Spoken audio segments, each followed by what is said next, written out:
l'étape la plus importante, comment on fait pour choisir une carte.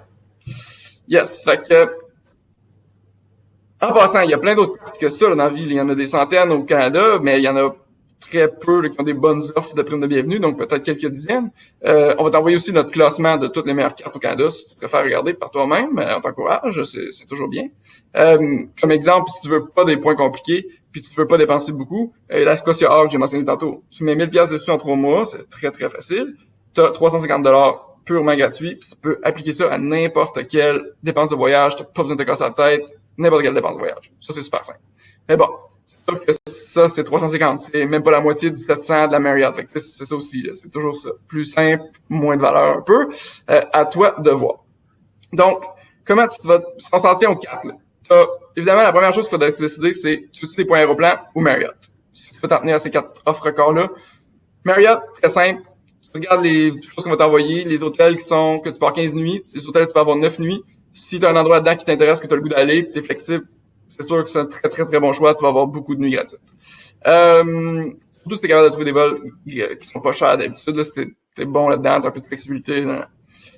Ensuite, si tu décides que tu veux des aéroplans, parce que mettons que tu t'achètes du vol à des vols chers, tu veux rester dans des Airbnb puis des hôtels qui t'intéressent pas. Là, ben dans le fond, il faut que tu te demandes est-ce que tu es prêt à prépayer plus pour d'avance, comme je disais tantôt, pour une carte premium pour avoir plus de points.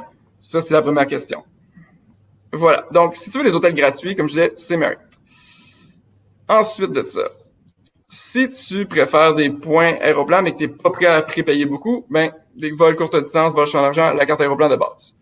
Si tu veux une carte premium puis t'aimes mieux avoir plus de points puis pas d'accès au lounge, ben la carte premium Aéroplan Prestige, c'est le meilleur choix.